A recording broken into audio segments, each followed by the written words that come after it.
Thank you, thank you.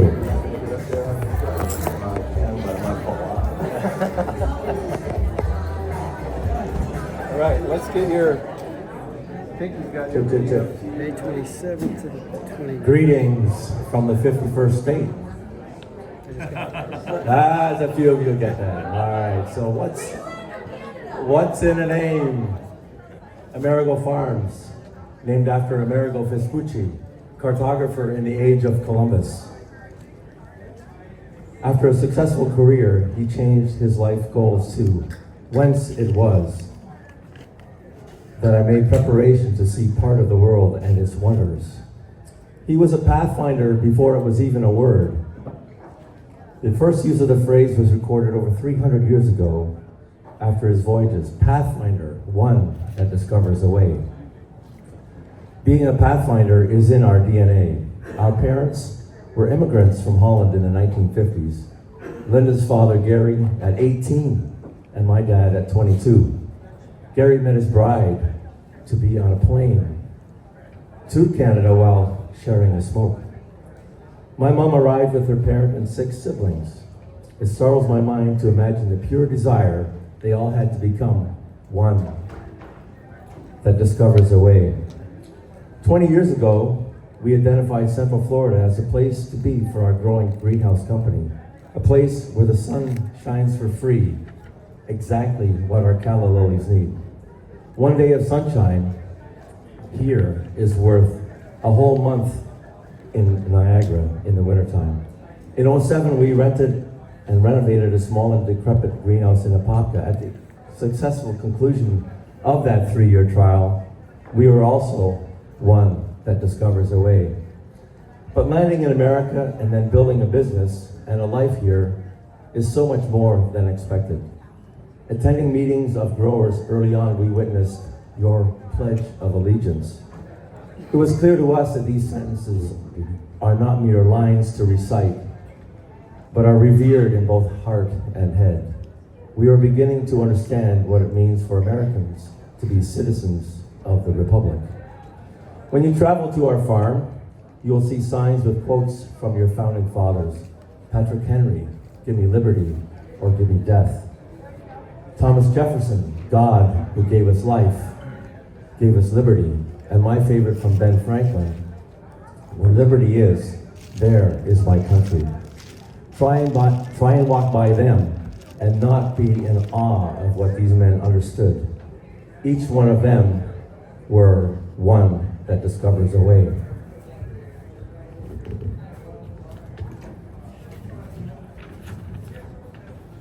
You will also notice and hear people with strange non-Southern accents. Horticultural professionals from Holland, Bulgaria, Iran, and India complement the Americans that guide our operations. Many of our team leaders, section growers, and production staff all hail from Mexico. This is true for our farms in South Carolina and Ontario as well. Each of them is one that discovers a way. That they found a home with us is humbling indeed.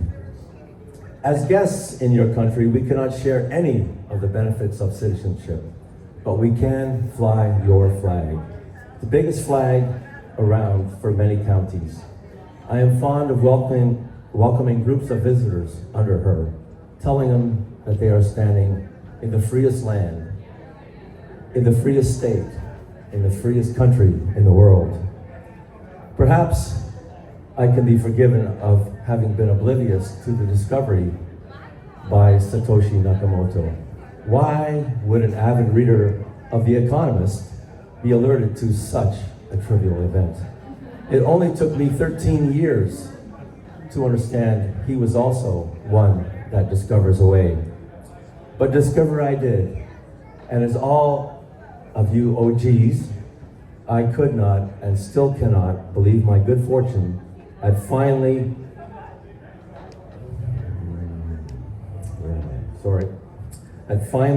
stumbling upon this world-changing discovery. Hundreds of hours of study followed. I heard Michael Saylor in my sleep.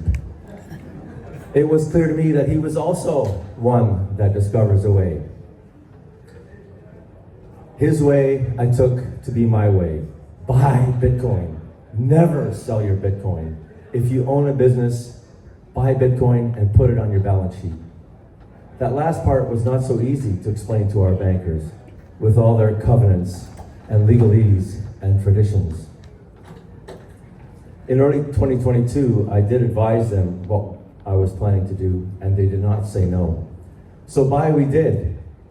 We met last spring with 12 of them for a tour of our farm in Mount Dora.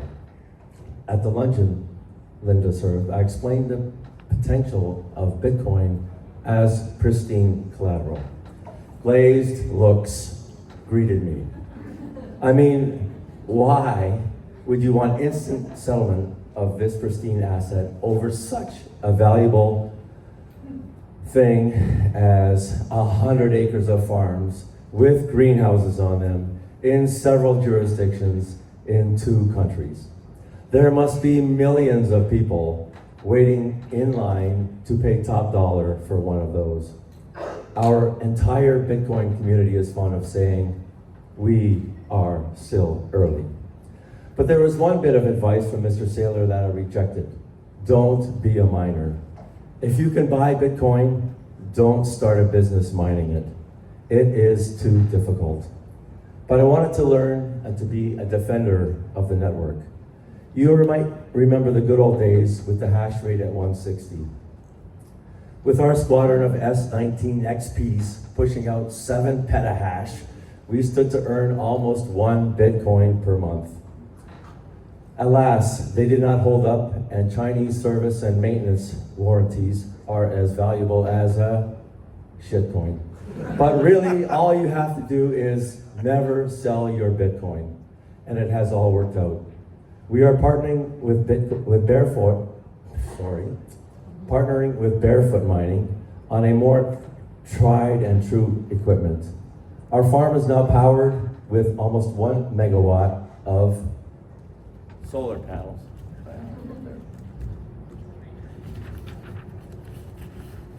Sorry for the analog there.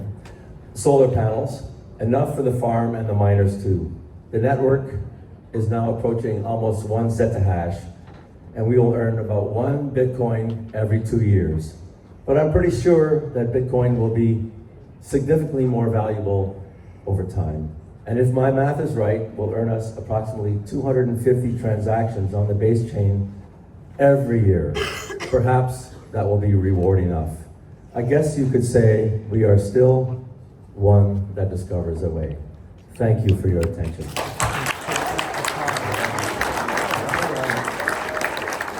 Thank you, John. And Linda's here somewhere in the room. Where's Linda? Over there. All right. And wow, that's a tough act to follow, John. Thank you. So all of the calla lilies and the centerpieces that you see, we're basically going to donate all that back to all of you. So kind of at the end of the day, you don't have to do it now. Put your, come up to one of them and sort of lick the leaf right there, and then you know that you've marked it for your merch. That's a thing, right? All right. And don't forget, in front of the step and repeat in the back, there's also more. So what Jack's trying to say, I don't know if he said it clearly, but take those with you when you leave. Take the centerpieces with you, take the flowers on the floor with you. They're donated by Amerigo Farms for you to take home and enjoy. Do I ever say anything clearly? That's true. Yeah, that's what I meant. Except for the group back there by the step and repeat. All those are mine on the bottom right there. Everybody, did you get a chance to meet Trevor Bello, standing right there, waving to everybody? Give him a nice howdy. That's right, he's been hanging out in the ante room. Trevor's our good friend, all the way in from the coast of Oregon, the Pacific Northwest. And Trevor and I have been on some mining events together, and hopefully you got a chance to say hello to him. He puts out the Build a Mine podcast, yes, right? As a part of the Bitcoin mining world, which we're going to do a little presentation from in just a moment. Anyway, I just wanted everybody to say hi to Trevor, to be sure we got a chance to meet, because what is up next on deck? It's this thing I struggle with, right? Bitcoin is a world, and we're just mining in it. And with that, of course, we have our pro technologist flown all the way in from Milwaukee, the one and only unstoppable John Taylor, here to break it down like a fraction. Exactly what Bitcoin mining world is up to. PJ Naples. I'm going to PGA show next week. Post convention. Okay, so. Hello. All right. Any mic will work. I had to bring props, and they blend in. This is fantastic. Do I get my own clicker? You get a clicky. Oh. Oh, yep. We're telling the whole story already. What's that? All right.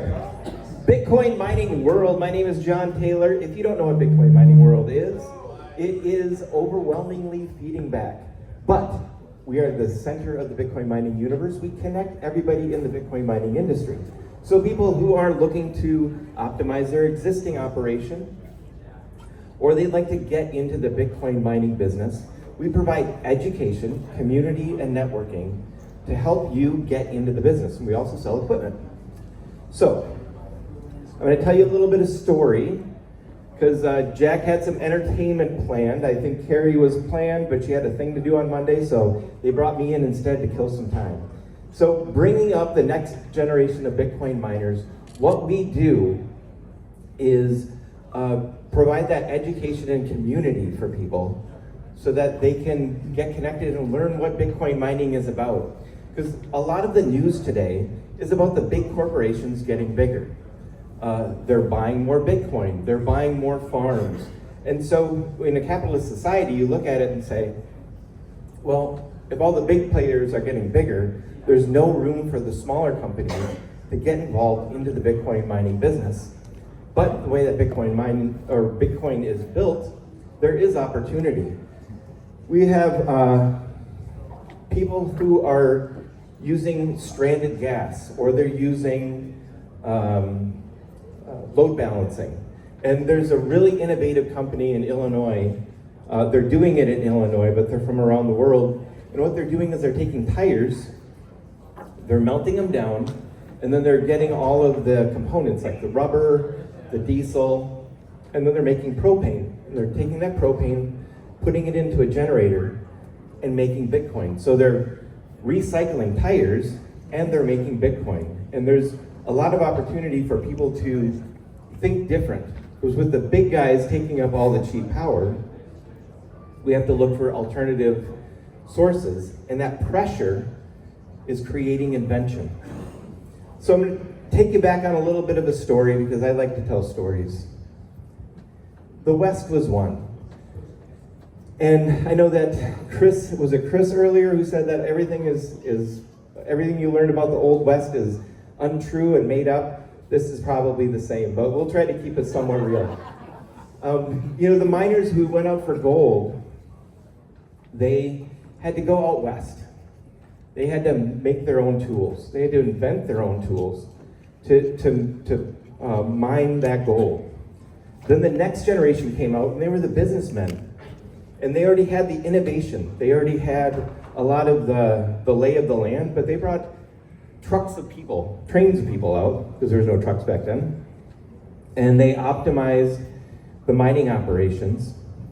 Then the industry came out, and they came out with science and a team of people to really mine differently. And this happened like 100 years after they started mining. The Bitcoin mining industry is the same, except it's on a 10x scale.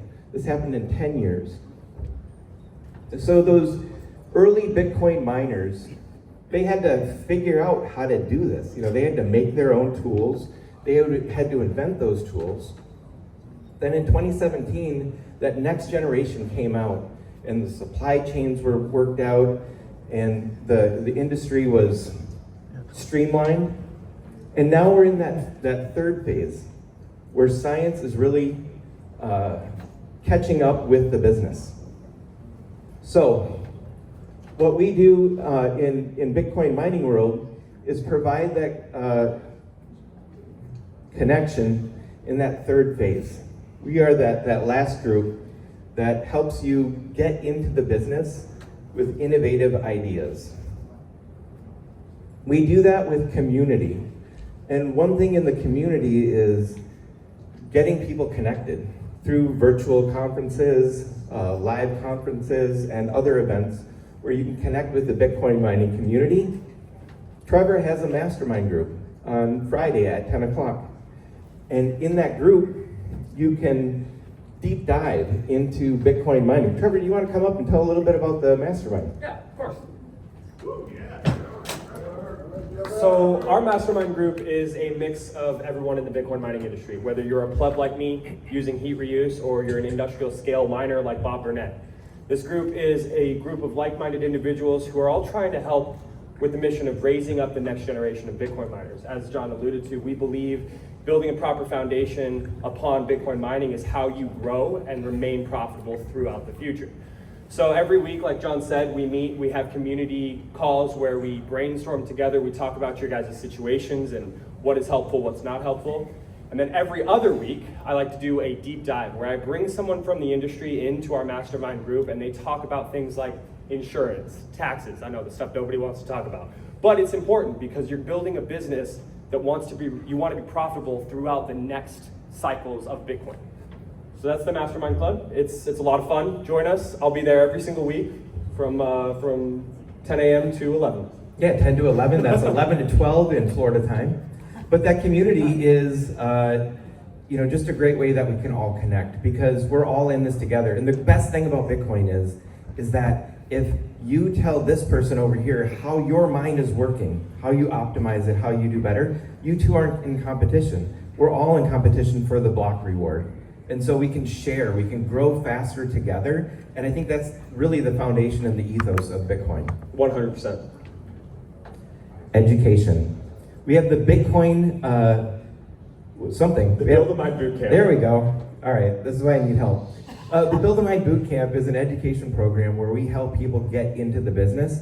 And we have a one-day program where if you just want to own a mine, but you're not going to be in there doing the work and doing the deeds, you still need to know about the business. You need to know that a fan does not cost $400 to fix, and how a pool works so that you know that all of your miners are pointing towards your pool and not someone else's.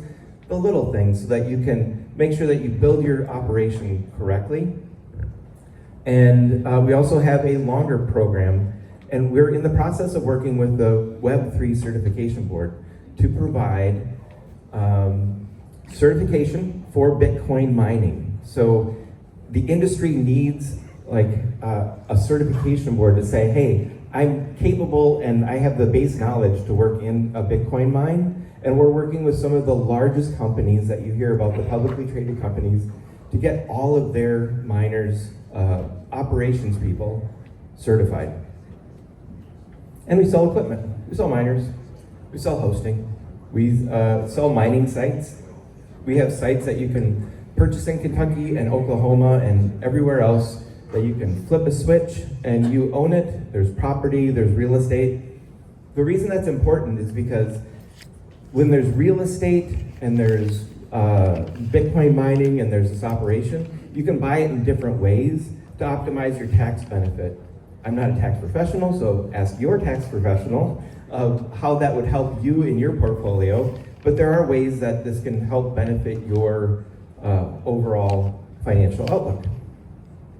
So, we have something cool to give away. If you don't Bitcoin mine, and you'd like to know what Bitcoin mining is all about, there's a thing called a BitAxe. And a BitAxe is like the coolest little thing in the world. It's a tiny little miner. It runs at about 600, 700 gigahertz. So this one actually is 1.2 gigahash. It's the BitAxe Gamma. Runs at about 50 watts. So, imagine leaving a 50 watt light bulb on 24/7. That's about the cost that it would be to run this BitAxe. It's a lottery miner. So every 10 minutes you have an infinitesimally small chance, still a chance, of catching a block. And if you do catch that block, you take home the entire 3.125 Bitcoin reward. So amazing little device. You can win this. And people have one, according to legend and lore, when you're walking around the Bitcoin conference, it was like, oh yeah, I know a guy. And it was like, oh, what's his name? I don't really actually I don't know him. the name, but I know of him. Yeah, right? So that happens a lot. But yeah, there are people who do find the reward. Yeah, you guys want this one because this is the one that's going to find the next block. I promise. I swear. I swear. How do I buy one? So you can go to solosatoshi.com. They're the major distributors of the BitAxe. This BitAxe right here is $180 from Solo Satoshi. And if you use the build-a-mine code, you get 5% off. Amazing. Just so you know, just a little. Yeah, build a mine. And they also have they have a couple of different ones that just came out. They're sold out because they're so cool. But there's a lot of companies that are getting into the small Bitcoin miners from $180 to other miners that do other things that are $1,800. I won't mention those, I'm sorry, I know, we're in the wrong room. Read the room, buddy. Okay, so there's things that just do Bitcoin for under $1,000. There we go. And if you would like to get a sweatshirt, That's where my sweatshirts went. you're saying, I don't need a sweatshirt, it's 77 degrees and sunny, which is fantastic. But on Monday, you're gonna be like, damn, I wish I had one of them sweatshirts. So you can go get one from Trevor, because they're not coming home in my suitcase. I only have so many, so you're going to have to work for it. Do a little jig. All right, so thank you everybody. We're Bitcoin Mining World. We want to help connect the Bitcoin mining universe. We want to help everybody get connected and stay connected so that they can build better, faster. And if you have any questions, see Trevor over here. It's a big, huge Bitcoin Mining World thing. Can't miss him. And until then, We'll see you guys next time. yeah. All right, thank you.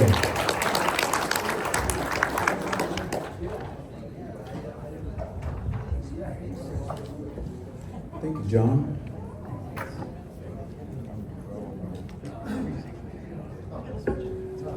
All right. Well, John, are we still waiting? Yeah. There you go. All right. Well, we're waiting for one of our guest speakers to appear for our next panel, and we're gonna get a few things done in between. Yes. I'm gonna go grab the raffle tickets, Jack. You have to entertain them for 5 minutes. Oh, Come on, Jack. Tell us a good joke. let's hear a good joke. Got one, Jack? Got that Jack sleeve of yours? I got no jokes. Oh my goodness. Well, by the way, is Mark in the room from Ocean? I know I saw Mark and Lily hanging out somewhere. Yeah, well, we're hoping to have a little bit of insight. I think Mark's going to appear on a panel a little bit later. And Bob is here in the room. Is we see Bob not yet? Bob Burnett is in the room in the back. The reason they're come up with. There he is. Bob, come up and say hi for a moment. If you're in the mood, of course. I don't want to interrupt your. And you have the ocean side up, so Marco Timko's in the room too. Well, if you find him, bring him up. Oh, you were just calling him while I was out, huh? Yeah, but let's let Bob say something real quick. He just asked me, Bob, you just asked me 2 minutes ago if I need anything from you, but I said no, but Jack changed my mind. You gonna do your raffle? I've got a celebrity guest right here to help you draw the number. Oh, see how that is? Okay. All right, so we're giving away I'm going to give away a pair of tickets to the Bitcoin Day Tampa event and the soiree.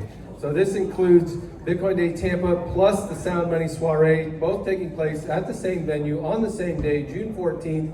The soiree is the Bitcoin Day fundraiser after party. So, Bob, would you do the honors, please? Oh, yeah. One ticket is Oh, no, all I we need. can't. I'm recording. Oh, All right. We'll do it on the next one. Yeah. 089-505. 089-505. Must be in attendance to win, right? Must be in attendance to win, yeah? Flush it. Get another one. Okay, yeah. Okay. Bitcoin Bob. 505, last chance. Oh, we have a winner. Who's the winner? Here he comes over here. Oh, it's you, Jeff? Oh, you guys. Our good friend Jeff, a local here in Naples, comes down to all of our every other weekly meetups. Here, Jeff, this is for you. You take that. Yeah, and Jeff, I want to just recognize Jeff because he's a regular volunteer, so he helps with setup, tear down, registration. So thank you, Jeff, for volunteering for all of our events. Yeah, he's a regular. Okay, we're going to do that one more time. So I have another pair of tickets to the Tampa package, right? That's the Bitcoin Day Tampa plus the Sound Money Soiree together. All right, Bob's got the ticket. I got it. 089504. That's one down. That's the one right 504. That might be there. Let's draw. It's gotta be the same person. Could be the same person. 504. All right, and gone. Get the next one. Here we go. Oh, this one's got the name written on it and everything. Brian Patterson, There we go. 272. All righty. All right, thank you. And Mark, our Timco, just walked in the room. Mark, would you come up here for a minute, please? Just for fun, Mark, if you're in the mood. And by the way, introduce Bob. I don't know if all of the kids watching at home exactly know who you've been We're going to give you guys 2 minutes to talk about ocean. All right? This is your 2 minutes spotlight to talk about ocean, what it's all about, and all that. So, We'll let Mark's the man. all right. You want to hang out here? If you need me. So this is the second time I've been at a conference with Jack, and he put me on the spot last time too. All right. You're great like that. I know. Thanks. All right. Well, I'll tell you a bit about Ocean. Quick survey of the room. Who here is a miner, Bitcoin miner? Okay. Hands up if you know what Bitcoin mining is. All right, good. Danny did a great presentation. So Ocean is a Bitcoin mining pool. Hands up if you know what a mining pool is. Let's try that instead. Okay, everybody's good. All right. So Ocean actually dates back to 2023, November, but prior to that, we existed under the name of Allegius Mining Pool. So Luke Dasher, who's a legendary core developer, is one of the co-founders. He created Allegius in 2011 as one of the first Bitcoin mining pools. It was transparent, it was permissionless, it was non-custodial, and Luke ran it as a successful hobby for a number of years, and it eventually put it on the shelf and went to pursue other things in Bitcoin. And then in 2023, we resurrected the project and we changed the name to Ocean, we rebranded, and the primary driver was centralization within the Bitcoin mining ecosystem at the pool level. Bitcoin mining is, I think a lot of us, when we think of Bitcoin mining, we think about the ASICs, and we think about proof of work and the hashing. But the actual mining process end to end is much more intricate and elaborate, and it involves decisions. It involves running full nodes, it involves building local mempools, it involves choosing out of the hundreds of thousands of transactions floating around, right, in Bitcoin, it involves choosing which 3,000 you want to put in your next block. And these are all creative decisions that are part of the sovereignty of Bitcoin. And over the years, the creative decisions and the intelligent parts of mining were taken away from the miners and put in the hands of the pools. So today's ecosystem is comprised of two very large mining pools that make the decision on the behalf of about 80 to 90% of all the miners in the world. So while mining is geographically distributed and geographically decentralized, the hash power, the decisions that those miners are making is concentrated to really just two entities. So Bitcoin has a bit of a crisis that we believe is solved by pushing the decisions back to the edge. So we created Ocean with the mission of empowering miners to take back control of the decisions. And we did that by creating a protocol called Datum, which allows miners to run their own proxy servers on their local premises and make all of those decisions locally. And so you can think of Ocean as a mining pool that empowers decentralization within Bitcoin. And I'll just add a little color to that as a miner. There are actually very few people or CEOs of companies that can actually say they are a miner. Because most people that say they are miners are really what I call mercenary hashers. They abdicate all the power to the pool. And so the decisions that get made primarily by these pools today include things like, did you guys all know this? That it is optional for the winner of the block to even take the subsidy. So that the 3 1/8 Bitcoin that we assume will be issued with every block actually does not have to even be issued. And there are cases in history where it wasn't, or not the full thing was issued. It's a maximum number. So that's just one example of the power that sits. So we are all expecting, for instance, 1.2 million or so new Bitcoin to still be issued. There's actually a very low probability, but there's actually a scenario where none of that gets issued. And it's because so many hashers have abdicated their power to these very small number of pools. As Mark said, those same people make the same decisions about what transactions are going to get included in blocks. And they also make the decisions on things like soft fork activations or new code activations, where if there is a protocol, potential protocol enhancement or change, it is those people that vote through the blocks. So it's extremely important that we break this fast. Nothing really bad has happened yet, but the potential sits there. And the more that we have nation states and big financial institutions involved in Bitcoin, the more likely that those sort of things happen. Yeah, thanks, Bob. Bob was through Barefoot was the very first miner to sign on with Ocean when we were in covert operation developing the software for the pool. We were procuring hash rate and going around talking to miners. So Bob is a huge part of our success early on. So thank you, and for everything you do for us. Thank you, man. Thank you, guys. Hey, stay put, because we're adjusting on the fly. We have one of our speakers that is running late, so we're going to flip directly to the mining panel. So you guys can stay right here. Rose is coming on up. So Rose Shores with Block Spaces is our moderator, and I'll let you get started. And if you guys could, when Jack flips the slides, sit in the same order as the slide, so everybody can recognize who you are by the order you're sitting in. Stand by. Yeah, okay, we're on the fly. Okay, this is our future Bitcoin mining panel, and we've already been talking about mining, so it just kind of was like a nice little segue. This is not going to be a boring Bitcoin mining panel. It's going to be very interesting. These guys are super smart and very entertaining. So we've already heard from Danny a little bit. I'm Rosa Shores.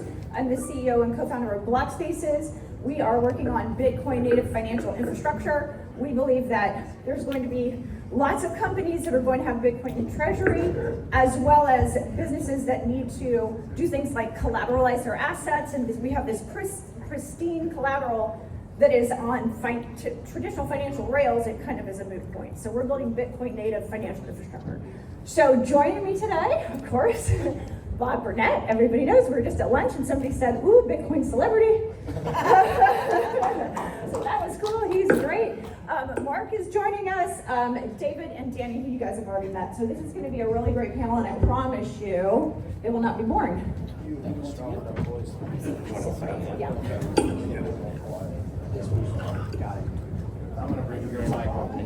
Okay. Everybody, the closer it is to the chin, the easier it is to work on. Okay.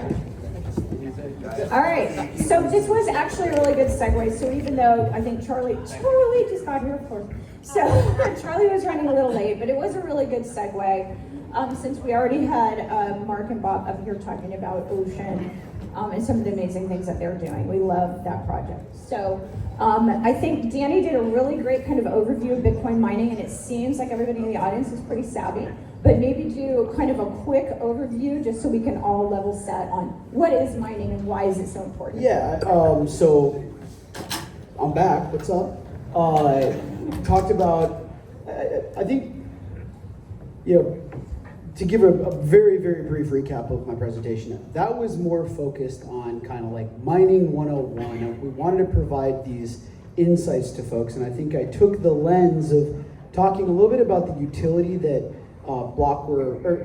that Bitcoin miners play, towards the network, but also talked about like the economic incentive to mine Bitcoin, right? Why do people mine Bitcoin? How can you mine Bitcoin? So I'm really looking forward to this discussion. I think we'll probably take it a little bit further into the deep end. I had a bunch of folks ask me a lot of great questions, so this is meant to continue that journey. Awesome. And, Mark, just kind of piggybacking on what you were just talking about, one of the topics that John thought would be really interesting was this whole kind of concept of centralization FUD, fear, uncertainty, and doubt. But that's actually not really FUD, is it? I mean, the centralization of mining is a real thing. Yeah, it's real. It's I believe it's one of the biggest threats to Bitcoin today. And the reality is that when you send Bitcoin, we're thinking about layer 2 adoption and store of value and unit of account and medium of exchange.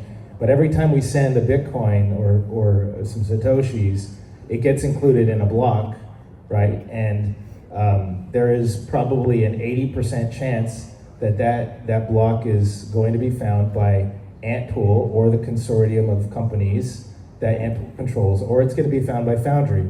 So you really have two entities that get to decide whether or not that you get to use Bitcoin. And so I think it's a bit of an illusion that Bitcoin is a free and open technology if there is such a high degree of centralization, of concentration of power over the decision of who gets to use it. And it's a matter of nation state adoption. I think we're going to get into it, but Bitcoin is going to be a competitive landscape, and I think countries will use their power to potentially prevent others from getting their transactions into the blockchain. So who gets to use Bitcoin is not up to the miner, it's not up to the user, currently it's up to the mining pool. And the centralization that's currently in existence it does get labeled as FUD, but I believe it's a reality. Yeah, totally agree.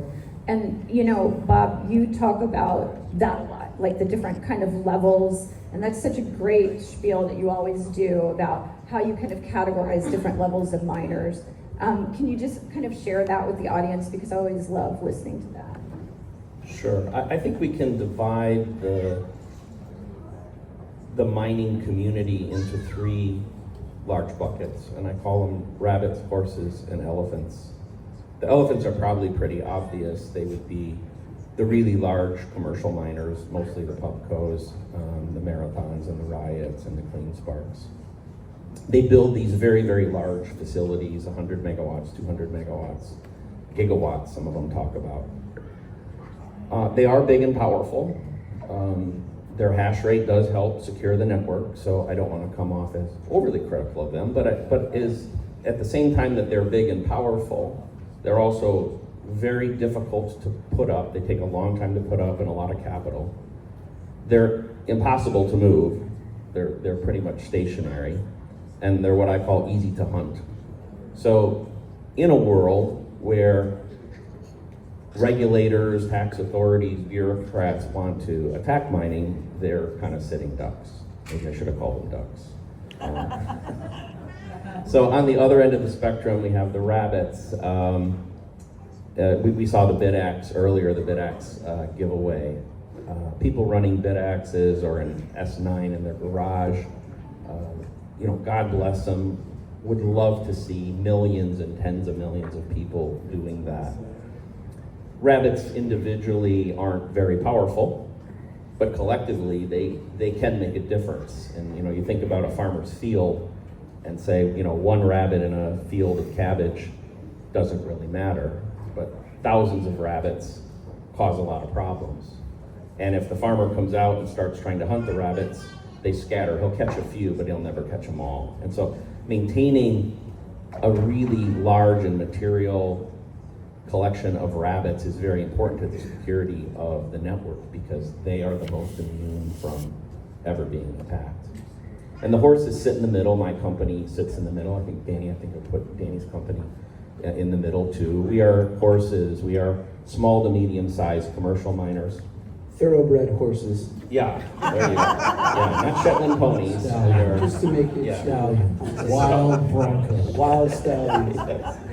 So, what's nice about these are we can generally bring them up quickly. If something happens, we can move the hash rate. We can sometimes move the containers if it's that kind of facility. So we're very mobile. We're often very difficult to find. Like one of my sites I talk about is a place in South Dakota, and we have 2 megawatts of mining in 2 containers sitting on the backside of a burrito factory. And good luck looking through South Dakota and finding it. Even if I tell you where the burrito factories are, you can figure that out. It'll be very hard to find them. So it's hard to find where the horses are. It's hard to hunt them. We need lots of rabbits and horses because we can't stop the elephants from multiplying, and we can't let them take over. And a lot of the reason that the hash rate is so centralized that Mark talked about is because we really don't have a lot of very principled organizations in the elephant class. They direct their hash rate to these larger pools. I won't bore you with why so much right now, but they don't care as much, and so we have a threat. It's very, very important. The moral of the story is very important that the horses and the rabbits, and don't minimize. Go out and buy a BidX and run it, and don't think that you're not making a difference because you are collectively. Excellent. And David, everybody here has already met everybody else on this stage, but do you want to go ahead and introduce yourself and then kind of give your perspective on all this? Sure. My name is David Branscombe. The easiest way to say it is I'm kind of a Bitcoin mining consultant, all the way from energy and site location, services, building, infrastructure, mining operations, whatever, just kind of fill the gaps. I'm from Texas, where the hash rate comes from. We have... Texas has about, I know, Bob likes that. Elephant country. Elephant country. Well, there's quite a few Broncos there too. But we have, just by nature of Texas, the Texas grid being deregulated, there's an awful lot of power that comes out of West Texas, the West Load Zone, that it's hard to transport power, right? It's expensive and you lose a lot of power the further you have to ship it. So there is a ton of mining. I think I can't remember what the last number was, but in North and South America combined, it's easily probably 25, maybe even a third of the hash rate is in just that West Texas area. It's probably safe to say 12 to 15% of global hash rate happens in that West Texas area. It's just by nature. Some of the things and I've worked with some of the large pubcos on some things. I've worked with these rabbits that are, I call them maybe large, right? Giant lop-eared or whatever, where they're running 500 kW less than a megawatt, but they're, getting into it. 10, 20 megawatts, kind of, some larger horses that are kind of on the edge, stuff like that. It's a double-edged sword, right? Because you have these elephants that are powerful, and the more nation states get involved, right? If the nation state, like for example, the U.S. decides they want to do something that we as a community deem bad for Bitcoin, you want those elephants on your side to a certain degree, right? They're in the sandbox playing. You can't just completely get them out, but at the same time, you do have to be careful. So that's why the rabbit. It's all about a balance. When Mark was saying earlier, it's your freedom to choose is so important, right? One of my favorite books is If You Can Keep It by Eric Metaxas, where he talks about just freedom in general. It's the U.S. as a republic, the democratic policies that we have, all this. It's all there if you can keep it. And so is Bitcoin. Bitcoin doesn't choose what it does, right? It just is. It is what it is. It's a tool. And so it's up to us to decide how it gets used, where it gets used, and if the nation states continue to adopt, one of the biggest challenges is going to be if the U.S. has Bitcoin and they decide they want to transact with another country, in Bitcoin, and we're talking about huge transactions, right? It's not a matter of what it costs to send that transaction. It's a matter of, does Russia have so much hash rate, or another China or some other country have so much hash rate, they are controlling the templates with their pools, and now they're gonna just exclude our transactions because of the way that the US wants to do it. So this is the next, and we may actually not be there for, even with everything, all the excitement, we may not be there for quite some time, but eventually you will have this kind of like a hash war or whatever, where countries are we're competing for that. The same way we compete for gold, the same way we compete through the bond market, sell off our debt, all of that. Bitcoin is all moving that direction, right? But the network is what determines how that happens, right? So it's super important to understand the basics of mining. It's super important to understand the network and how the mempool works, how the transactions work, block templates, and nodes. Also, the second thing I would say is, run a BitX and then get yourself a node. You get a node, you have cold storage, you have your Bitcoin off the network in cold storage. No one can touch it unless you decide you want to move it. And then you have your own node, whether it's chain or lightning, whatever the case may be, and you completely control your ability to transact your wealth and your money. That puts you in a completely different mindset that helps you see all the rest of the world in a proper way. So I would go a step further and say, obviously understand the basics of mining, and then get yourself into a node, run your own Bitcoin node that verifies transactions. Those are the two, I think, most important things for you to do as an individual. Real quick to qualify this threat. So who's heard of the talks about a strategic Bitcoin reserve, right? What happens with game theory if and when the United States says we're going to start acquiring Bitcoin? Through the roof. Our allies and our adversaries also start accumulating Bitcoin because it's a weapon in that regard, right? People aren't as intimately familiar with mining, but hash rate is also a weapon, right? So we talk about geographic dispersion of mining facilities. That's part of the game, but if all of this is feeding, or a significant amount of the hash rate is feeding through two pools, which may or may not be associated with countries we would potentially consider to be adversaries, then that's a weapon in the hands of our potential enemy. Or those two pools are colluding, and we don't know it. Yeah, exactly, right? So I'm trying to draw a little bit of an analogy here because I think Bitcoin, strategic reserve, nation state accumulation, that's more kind of understandable. Beneath the surface, hash rate, same concept, right? And I think these guys can opine on that significantly, but that's a way to think about the power of accumulation of hash rate, similar to the power of accumulation of Bitcoin. Yeah, very good. And Mark, I wanted to this seems like a good time to really talk about the importance of individual miners being able to have their own block template or having control of their own block template. Maybe explain a little bit about how that's not necessarily the case right now, and how that actually contributes to centralization, maybe giving an overview of what a template even is. Sure. Okay, so a template simply is, it's the list of transactions that you that can get converted into work and given to your miners over the Stratum protocol. It's essentially it's if you are a miner and you find a block, right? That block satisfies the required difficulty, and it has the previous hash. So you build the blockchain, it's got all the transactions.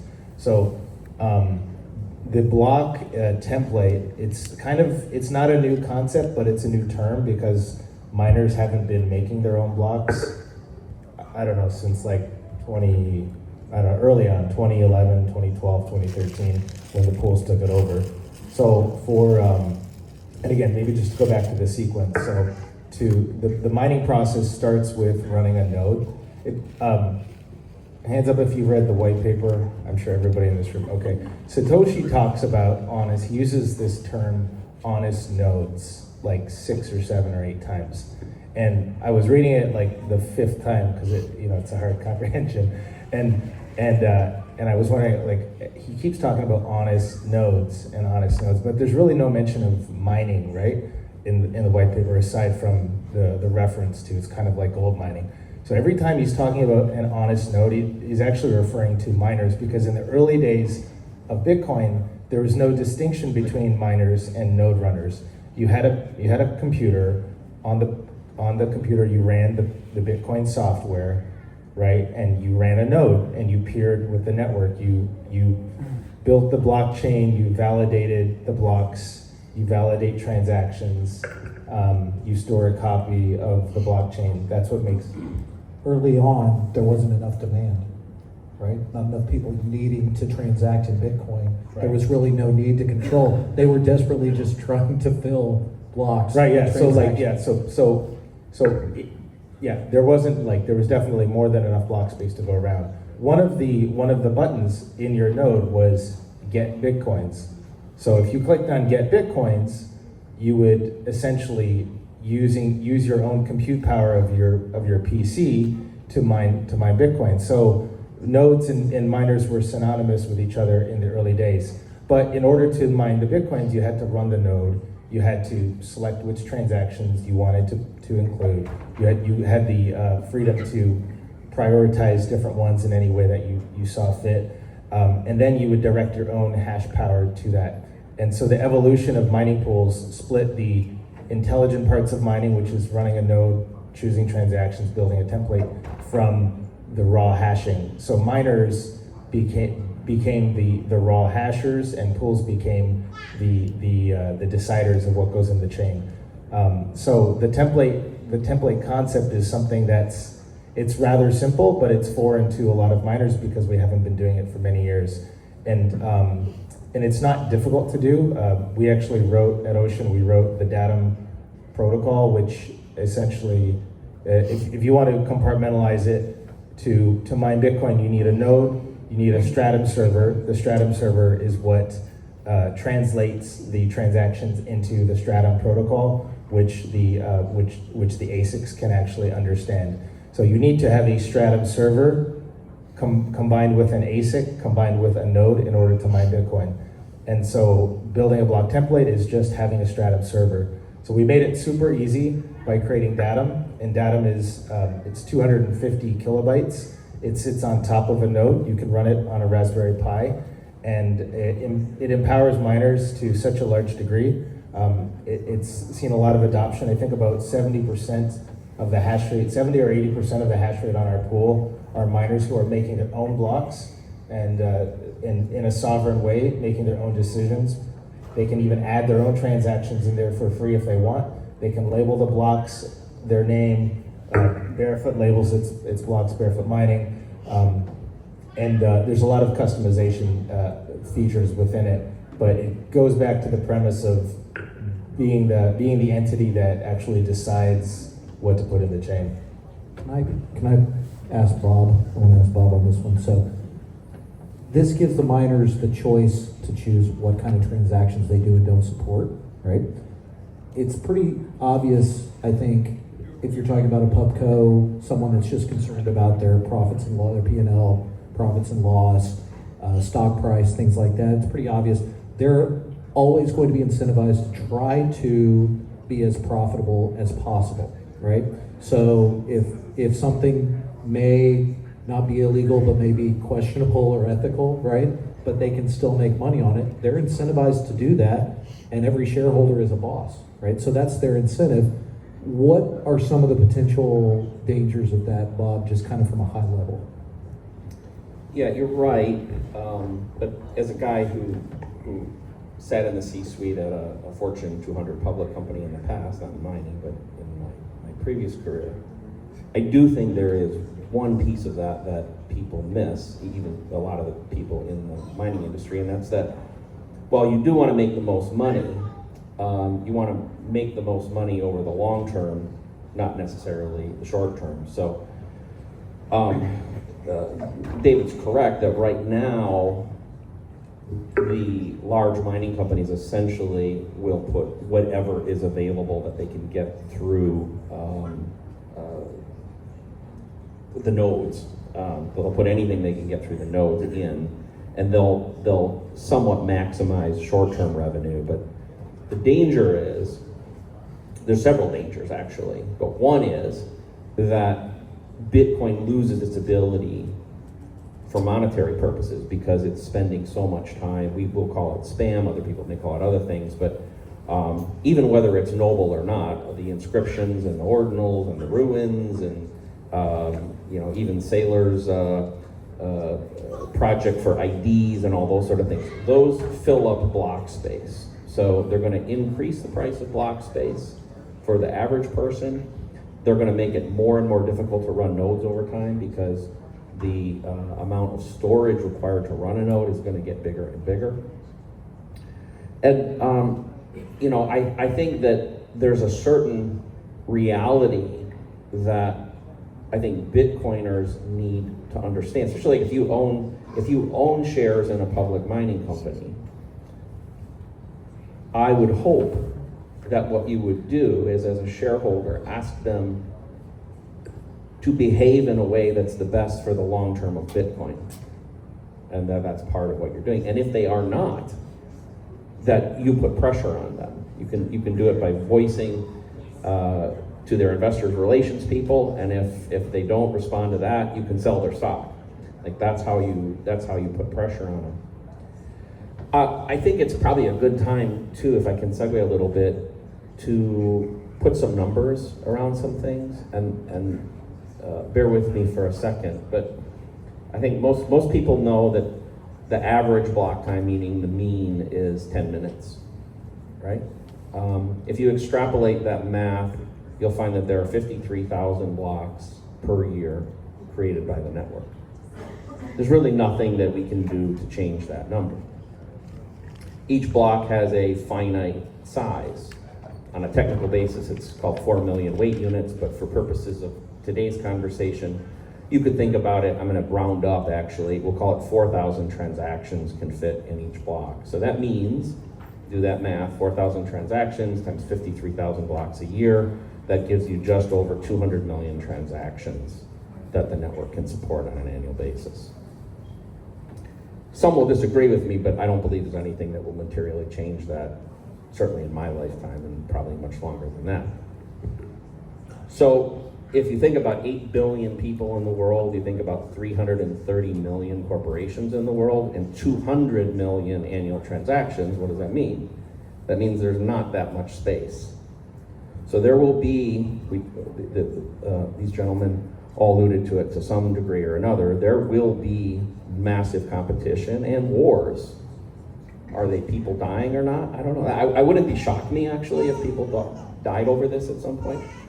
I did an interview recently, and one of the things I said was, if I was the president of a small country right now, or even a medium-sized country right now, we'll pick Bolivia as an example, and I had the choice of having 25,000 Bitcoin in the treasury of my country right now, or I could have 1/4 of the world's hash rate for the next century, I would pick the hash rate. Because I would be guaranteeing the economic sovereignty of my nation. I would control about 2 blocks every week. That'd give me about 8,000 transactions, and the business of my country would be secure for the next century.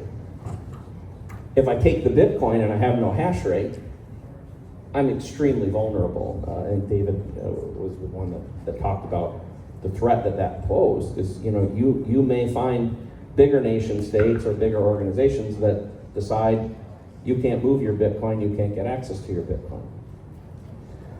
The more that you couple that, so what I'm saying is that there's some longer talks. I've got several podcasts if you're interested that you can Google me and find them. But basically what this means is nation states are going to mine, and they're going to mine in a big way. Big financial institutions are going to mine, and they're going to mine in a big way.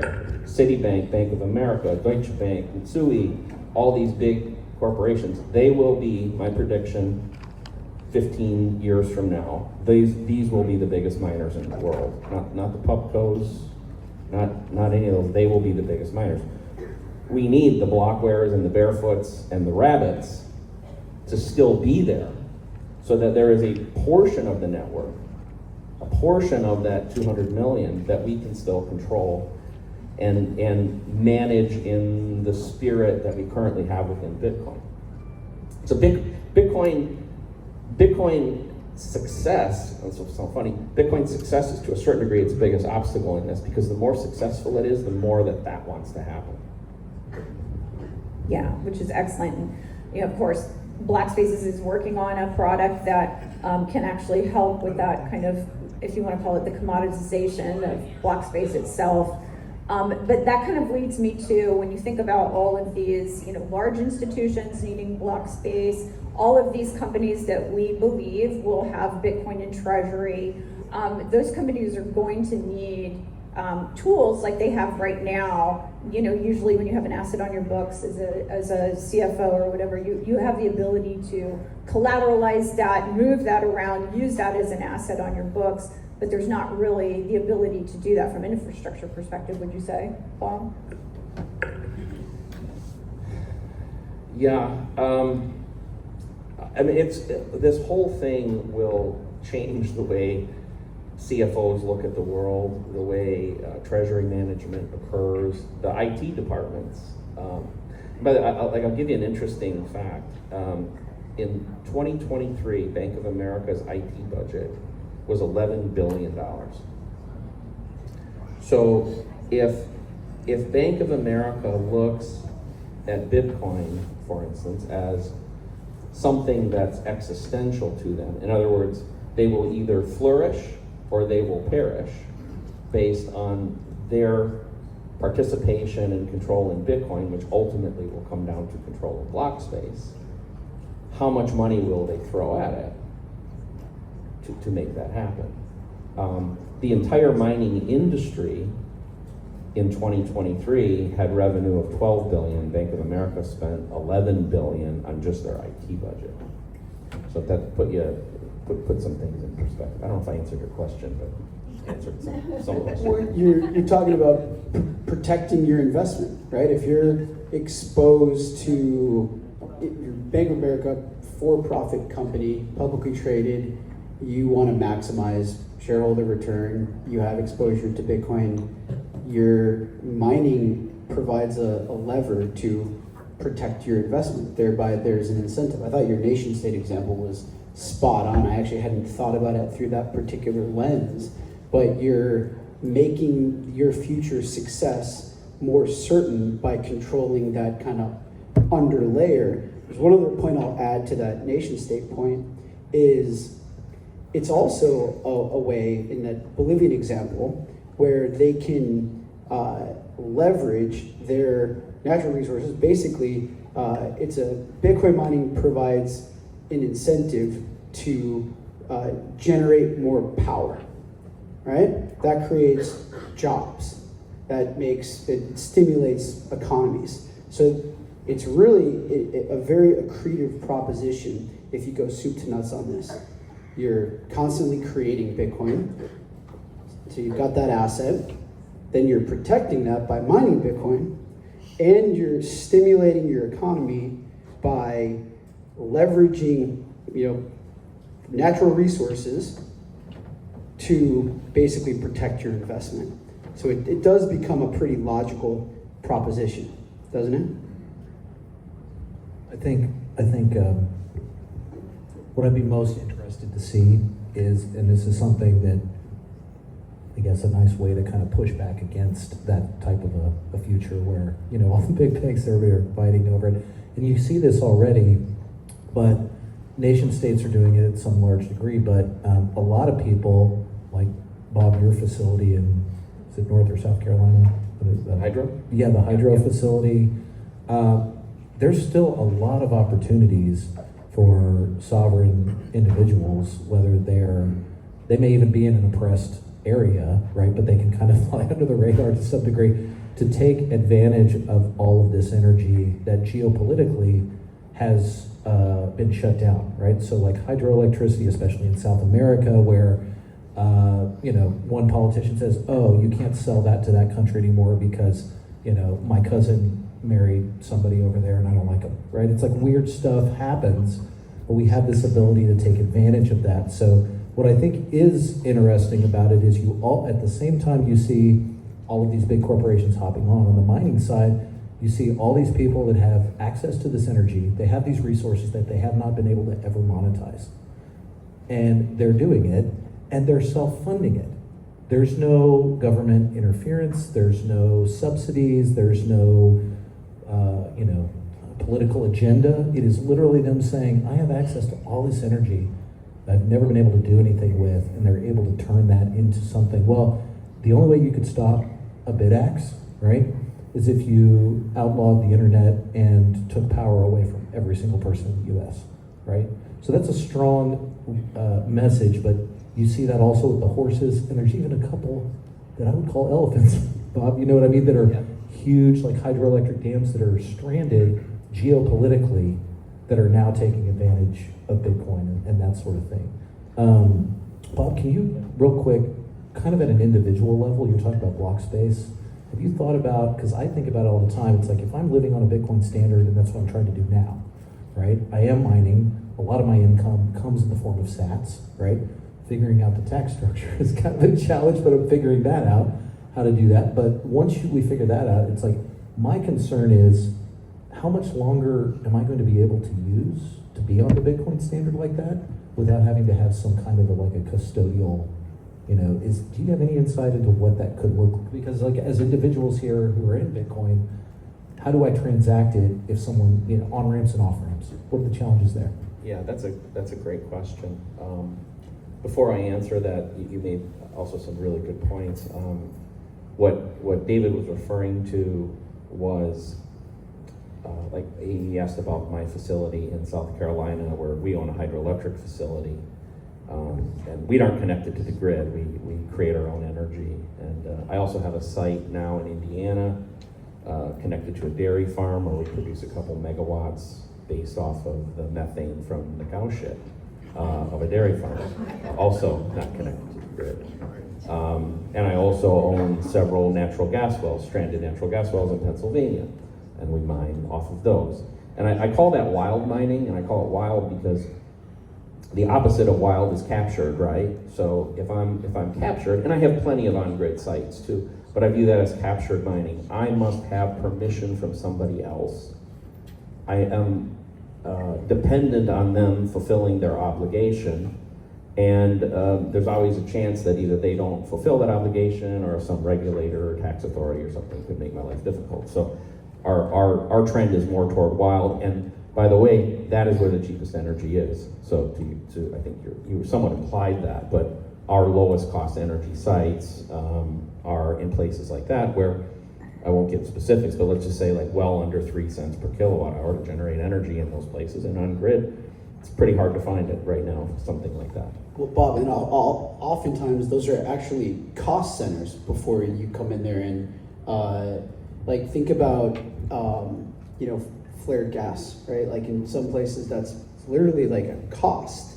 So if you can turn a cost into a revenue, right, into a profit center, it's like a double swing, right? So again, what drives a lot of this is the economic incentive to do that. And in the example of capturing the cow shit methane, there's a noble quest there too. That's an environmentally responsible way to turn a pollutant and a cost center into profit, right? Yeah, and I'm sure you've all heard the narratives that we fight as a community and as an industry, and it's something to throw right back in the face of those people. But David asked a specific question about the future. The future, so self-custody and the ability for the individual to have access to the base layer. It's a great question. I gave the numbers before, 8 billion people, 200 million transactions annually. We're going to even put the companies aside for the moment. Well, if you do the math on that, and I said, Larry Lepard and I went on a long drive yesterday, and it's one of the things I told Larry is I said, hey, hey Larry, let's pull our money together, and if we wanted to give, let's say 10,000 sats to everybody in the world, we don't have quite that much, but if we did, it would take us 40 years of 100% consumption of the network to perform that task. Well, that in and of itself should tell you, like, hey, block space is going to be really precious in a world that hyper-Bitcoinizes, and Bitcoin is the base layer. Not everybody can self-custody. It's imprudent on everybody that has Bitcoin. I still recommend that you do self-custody, but do so, the number I would put out there is at least 1 million sats. You do not want to have UTXOs of under 1 million sats. 10 million is even better. Okay, because moving that money in the future, it may cost you just an inordinate percentage of that in the future. I think we're all going to have to get used to the fact that not everybody can self-custody, and so we need better custodial solutions that people can get comfortable with. We're in kind of a funny spot. And what I'm saying is probably sacrilegious to some people. It's not what I want, though. It's just what the math tells us is possible. So I think when everybody knows the word subsidy, okay? So I think most people think of the subsidy as a reward to people that mine when we mine a block. But that was only half of the equation. It was also some part of Satoshi's genius to essentially be subsidizing for users access to the world's most powerful and secure digital network for 16 years. Well, we're reaching the point where that period of free access and almost instantaneous access to this thing is going to go away. One of my favorite quotes is, "A luxury once enjoyed becomes a necessity." And we have had this luxury for a long time, and we have to get used to the fact that at a minimum we're going to have to pay for it, and we may also have to wait for it. And as long as you guys help us, we'll keep a certain percentage of the network available to all the plebs and all the users. But if we let the elephants and we let the big pools and we let the nation states take over, Bitcoin will still be very valuable. It'll still be really important, but some of the key attributes that most likely everybody in this room believes in Bitcoin for will go away. But I want to say one other thing. Yeah. That's very doomsdayish. I love Bitcoin. There you go. I am super optimistic that we will win this.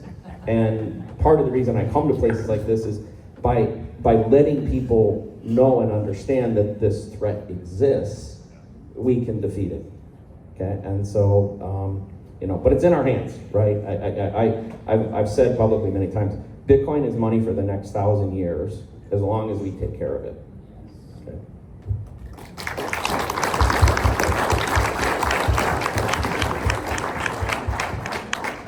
Yeah, I totally agree. There's things that are coming, whether we like them or not, and so it just becomes, are Bitcoiners going to be doing this, or are adversaries going to be doing this? So it's just kind of the way that it is. I was thinking maybe we could do some Q&A. I don't know how much more time we have. Do we have time? Yeah, we've got some time for some questions, of Okay, course. all right. Please Yep. do. I figured there would be. Yeah, Yes. Go ahead. Once all the Bitcoin is mined, what happens? Bitcoin 2.0? So Bob can speak to the science and math on this a lot better than I can, no question. But what he mentioned earlier, what was so amazing about this, yes, we'll have to pay for it, but Satoshi kind of built that in, right? So initially, the reward is you're getting Bitcoin. So if you mine a block, right, and you win that block, you guess the right number, and you get that award, you get the Bitcoin that's released into the wild, right? It's not like mining. It's going to happen almost every 10 minutes, no matter what. It just adjusts based on how many computers are pushing, right? So he started out high, right? The incentive is really high as far as a number, not dollar amount, but a number amount, right? Like 50 Bitcoins. And then every 4 years, it goes down to 25. Well, what that step down does is makes it more difficult for people who are not smart about the way they mine and manage their operations. They get shaken out, right? So then there's less demand, or less supply of power and access, and then as Bitcoin becomes more rare, as it becomes more rare, and more people hear about it and start to use it, it becomes more valuable, and then more people build up, and then boom, again, just that cycle. When you hit it again, boom, 4 years it's done, right? Like supply shock is the concept. Yeah, it's supply shock, right? That is a perfect incentive to get people in early, right? I'm giving you 50. Now I'm giving you 25. Now I'm giving you 12 and a half. Now, it keeps moving down, right? At the end, what all will be left is whatever we are willing to pay for to transact, right? So like right now, I saw on Twitter, I can't remember who it was, somebody noted on a block, somebody sent enough Bitcoin, it was like over $1 billion worth of Bitcoin, right? And they sent it, and it cost them like $1.50 because the way the network was, they went lowest sats per V-byte, they just waited their time, maybe it didn't come at this block, maybe it came 20 or 30 minutes down the road or whatever, but they got it, right? They were able to do that. But whoever won that block, they got the $1.50 for that one transaction, and they got the Bitcoin, right? As those lines basically cross on a graph, right? If Bitcoin continues to go up, the value of those fees that we pay could be as much, if not more, valuable, right? And we've seen that actually happen in a couple of instances. Sometimes there were shenanigans taking place, sometimes there wasn't, right? Depending on what you want. But eventually, naturally, by the law of supply and demand, that's just going to happen. More people use it, right? The value of the Bitcoin goes up dramatically. Even if I'm only paying sats per V-byte, even if it's lower, but if the Bitcoin's worth more, that is more valuable, right? So the goal is for those two to cross at some point, and I think it'll happen sooner rather than later, where the rewards for transaction are worth more than the Bitcoin you get for winning the block. Because every 4 years it gets cut in half. We're building roads, and then there's like a toll to use those roads. And the more people that want to use those roads, the toll gets more expensive, right, so to speak. And Bitcoin miners have basically two sources of revenue. To David's point, the block subsidy, which, think about the power of this, by the way. It's cut in half every 4 years. Like, juxtapose that with our domestic fiat monetary policy. I have no idea how much money is going to exist in the future. I know exactly how much Bitcoin is going to be released, and when that supply is going to be cut in half from a net new distribution perspective. That's one. The second one is transaction fees, which I think you just uncovered, and that's like the toll roads. More people want to use the roads, it costs more to use the roads, kind of thing. That's a really good, it's a pretty good analogy because in the beginning, well, it is. Tell me how you saying, really feel. The difference here is the value of us driving on that road gets better over time, right? So like, let's say the toll road initially now, it's $1 to drive on that toll road, and it saves us 10 minutes on our commute. Maybe its value now, it costs us $2 on that toll road, but it saves us 20 minutes from our commute, etc. Right? So it's kind of from that aspect. I was just trying to kind of think of a way. No, that was a great ham and egg. I was using a very basic example, and he, I think, brought it in. No, you're right, but he's absolutely right, because in the beginning, right, the reward is like the subsidy or the bond. It's like we would issue or take a loan, or some private company would pay for that toll road, right? And the goal is for over time that toll road gets paid off, and then we're supposed to turn off the tolls, but they never do that because it's more valuable, so the transactions stay there, right? So from that aspect, it is a pretty good, but it's also, there's no games with this toll road, right? Whoever uses it decides how much it costs and how much time it can save, and the users are the ones that kind of decide that timeline, which is what makes it a better solution. Could you ever see the cost of production, the cost of production of the next Bitcoin going down 50% if the cost of electricity is a half a cent per kilowatt, nuclear power, volcanoes, and if the cost of production went down, the price would follow. Is that correct? The ability to produce power at that rate is almost non-existent, because even if the input source is free, cow shit, you still have generators and turbines and maintenance costs that go with that. Depends on how you measure it, but I don't believe you can get under about 1.3 to 1.5 cents. Now, what you can do, and the gentleman from the mining world we're all talking about before, is you can partner with somebody who can take the output of the mining process, the heat. You find somebody that wants to dry beef jerky or heat a pool or all that. By the way, those great stuff that the plebs can do. You can create an alternative revenue source that can offset it. But in our lifetimes, we're not going to see that happen. So the other thing is, I want to give other people a chance to time, but think of all the electricity, and I'll try to do this really quickly. There are 27,000 terawatt hours of electricity generated annually. The cost of that energy is distributed on a bell curve. The middle point is about 15 cents per kilowatt hour. So think of a bell curve like this. Okay, we as an industry consume just under 200 terawatt hours, which is about 190. So about 2/3 of 1% of the world's electricity currently is utilized by our industry. We have found a massive percentage, at least of the big locations on grid, where cost-effective energy is available. There will be new stuff that comes up. There will be places like David referred to where maybe a country like Ethiopia has overbuilt a hydro infrastructure. But there's just so much energy available down there. My models actually show that there hasn't been that much new energy contributed to the network over the last 12 months, even though hash rate has ripped. Most of it has come from replacement cycles.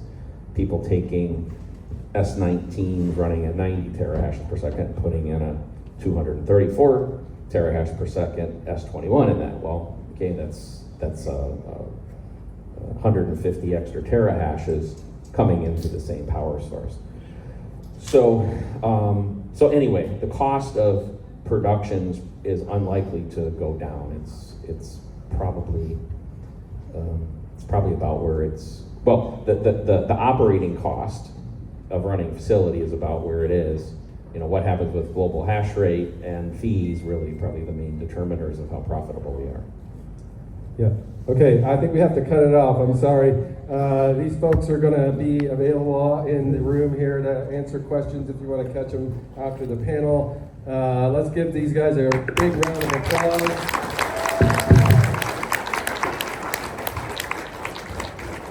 Thank you very much, guys. Appreciate it. Ladies, Rosa.